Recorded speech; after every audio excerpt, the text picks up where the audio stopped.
Mardi 12 juillet 2022, le grand conflit dans le désert. Le texte à mémoriser se trouve dans 1 Pierre, chapitre 1, le verset 6, que nous vous invitons à dire avec nous. 1 Pierre, chapitre 1, verset 6. C'est là ce qui fait votre joie, quoique maintenant, puisqu'il le faut, vous soyez attristés pour un peu de temps par diverses épreuves. Précédemment, nous étions avec le peuple d'Israël dans le désert.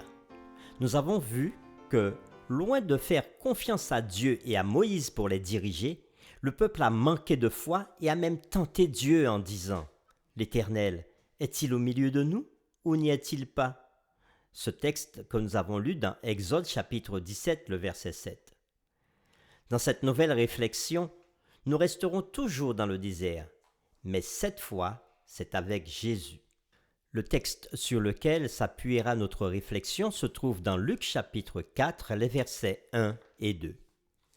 Jésus, rempli du Saint-Esprit, revint du Jourdain, et il fut conduit par l'Esprit dans le désert, où il fut tenté par le diable pendant 40 jours. Dans ce texte, nous avons le mot « tenter ». Nous essaierons de le définir. Que veut dire le mot « tenter » ? Le mot tenter, ou encore particulièrement le nom tentation, signifie un attrait vers quelque chose de défendu par une loi morale ou une loi religieuse. C'est tout ce qui attire, qui incite à faire quelque chose, qui crée le désir ou encore l'envie. Selon la Bible, c'est une épreuve à laquelle l'homme est soumis pour exercer sa foi ou sa fidélité. Entendons bien, dans une épreuve, l'intention du tentateur est de faire tomber, ou encore, dans une épreuve, l'intention d'un éducateur ou d'un parent aimant est de faire croître et progresser. Les tentations peuvent être si difficiles parce qu'elles font appel à des choses que nous désirons vraiment. Elles semblent toujours venir à nos pires moments de faiblesse. Luc 4 est le début de l'histoire de la tentation de Jésus par Satan, et il attire notre attention sur certaines questions difficiles. À première vue, il semble que c'est le Saint-Esprit qui ait conduit Jésus à la tentation. Notre première question, est-ce que Dieu tente ? La Bible nous dit, à travers l'écrivain Jacques, Dieu ne tente jamais. Nous pouvons le lire dans Jacques chapitre 1er, le verset 13. Que personne, lorsqu'il est tenté, ne dise « c'est Dieu qui me tente », car Dieu ne peut être tenté par le mal et il ne tente lui-même personne. Verset 14. Mais chacun est tenté quand il est attiré et amorcé par sa propre convoitise. Jacques donne l'explication la plus explicite du processus de tentation, d'autant plus qu'il utilise les deux significations de la tentation ensemble dans le même passage. Il affirme que les chrétiens rencontrent des épreuves avec joie et endurance, et ne doivent pas dire que Dieu les tente, parce que Dieu ne tente personne. Au contraire, chaque personne s'éloigne de Dieu lorsqu'elle est attirée ou tentée par son propre désir. Ainsi, dans le Nouveau Testament, la tentation signifie à la fois la séduction au péché et la probation.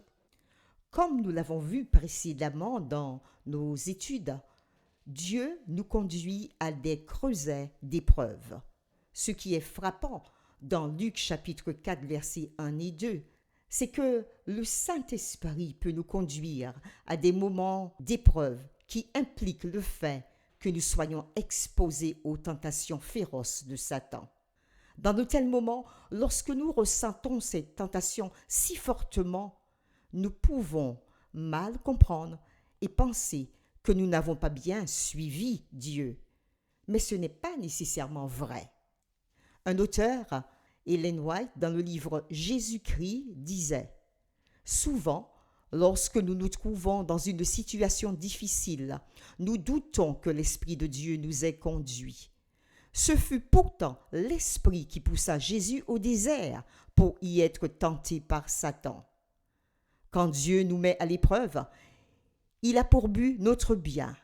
Jésus n'a pas présumé des promesses divines en s'exposant de son propre chef à la tentation, et il ne s'est pas non plus laissé glisser dans le découragement quand celle-ci survint. Lisons ce que nous dit l'évangéliste Luc au chapitre 4, versets 1 à 13, à propos de la tentation de Jésus dans le désert.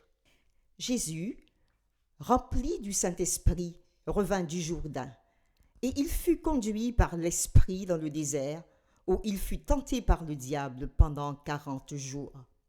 Il ne mangea rien durant ces jours-là, et après qu'ils furent écoulés, il eut faim.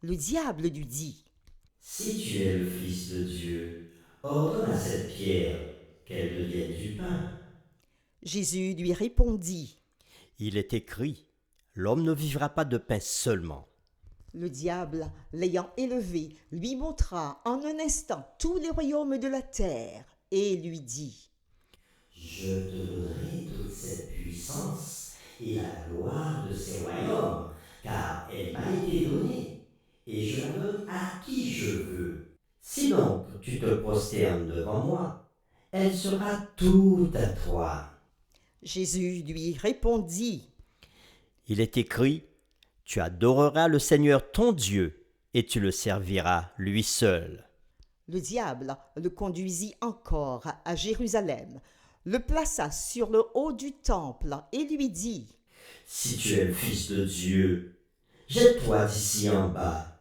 car il est écrit, il donnera des ordres à ses anges à ton sujet, afin qu'ils te gardent, et ils te porteront sur les mains, de peur que ton pied ne heurte contre une pierre. » Jésus lui répondit: « Il est dit, tu ne tenteras point le Seigneur ton Dieu. » Après l'avoir tenté de toutes ses manières, le diable s'éloigna de lui jusqu'à un moment favorable. Après cette lecture, voici cette question que nous nous posons. Quelle leçon pouvez-vous tirer de ce récit sur la façon de surmonter la tentation et ne pas céder au péché? Quelles sont les différentes leçons que nous pouvons tirer? Nous allons procéder tentation par tentation. La première tentation, Jésus est tenté parce qu'il a faim. Le diable voit qu'il est en situation de faiblesse et alors il vient pour le tenter sur un besoin normal, un besoin naturel, un besoin indispensable qu'a l'homme, celui de se nourrir. Nous pouvons aussi remarquer qu'Adam et Ève ont été tentés de la même manière, sur la même chose, sur la nourriture. Souvent, le diable se sert de nos besoins primaires pour nous tenter. En disant « ordonne que ces pierres deviennent des pains », Satan voulait que Jésus utilise sa propre puissance pour se nourrir. Et Jésus rappelle ici que nous dépendons de notre Père céleste. Jésus a remporté la victoire pour chacun de nous et nous rappelle que Dieu subvint à nos besoins primaires. Dieu aussi est là pour nous aider à remporter la victoire sur l'appétit, sur l'avoir par soi-même. Passons en revue la deuxième tentation. Le diable tente Jésus sur les royaumes de ce monde. Il lui montre tous les royaumes du monde en lui disant « Si tu te prosternes et m'adores, je te donnerai toutes ces choses. » Le diable dit à Jésus qu'il peut lui donner pouvoir, richesse, mais s'il se prosterne, en quelque sorte, s'il reste sous sa domination. Et c'est la grande tentation que le diable donne aux hommes en général, n'est-ce pas? Et à partir de cette tentation, nous apprenons que c'est Dieu qui est le maître de l'univers, à qui revient l'adoration. N'est-ce pas de l'orgueil aussi, cette proposition du diable? Oui, mais Dieu veut que nous remportions la victoire sur l'orgueil et l'acquisition de biens de manière malsaine, de biens qui nous corrompent. Arrêtons-nous maintenant sur la troisième tentation. le diable place Jésus sur le haut du temple et lui dit de se jeter en bas, afin que des anges puissent le porter. Remarquons que le diable utilise la parole de Dieu pour pouvoir tenter Jésus une fois de plus. Le diable connaît la parole de Dieu et il l'utilise pour pouvoir nous induire en erreur, pour nous troubler comme il l'a fait dans le jardin d'Éden pour Adam et Ève. Effectivement, c'était une tentation pour Jésus parce que le Messie devait arriver porté par des anges selon la tradition de l'époque. Et Satan était en train de dire à Jésus, « Montre-toi, montre que tu es le Messie attendu. » En effet, le diable va utiliser le psaume 91, le verset 11, pour essayer de nous faire comprendre que si Dieu nous donne des puissances, nous pouvons les utiliser comme nous le voulons. Rappelons-nous que tout ce que Dieu met à notre disposition, c'est pour sa gloire, pour aider les autres, et non pour nous-mêmes, pour épater ceux qui sont autour de nous.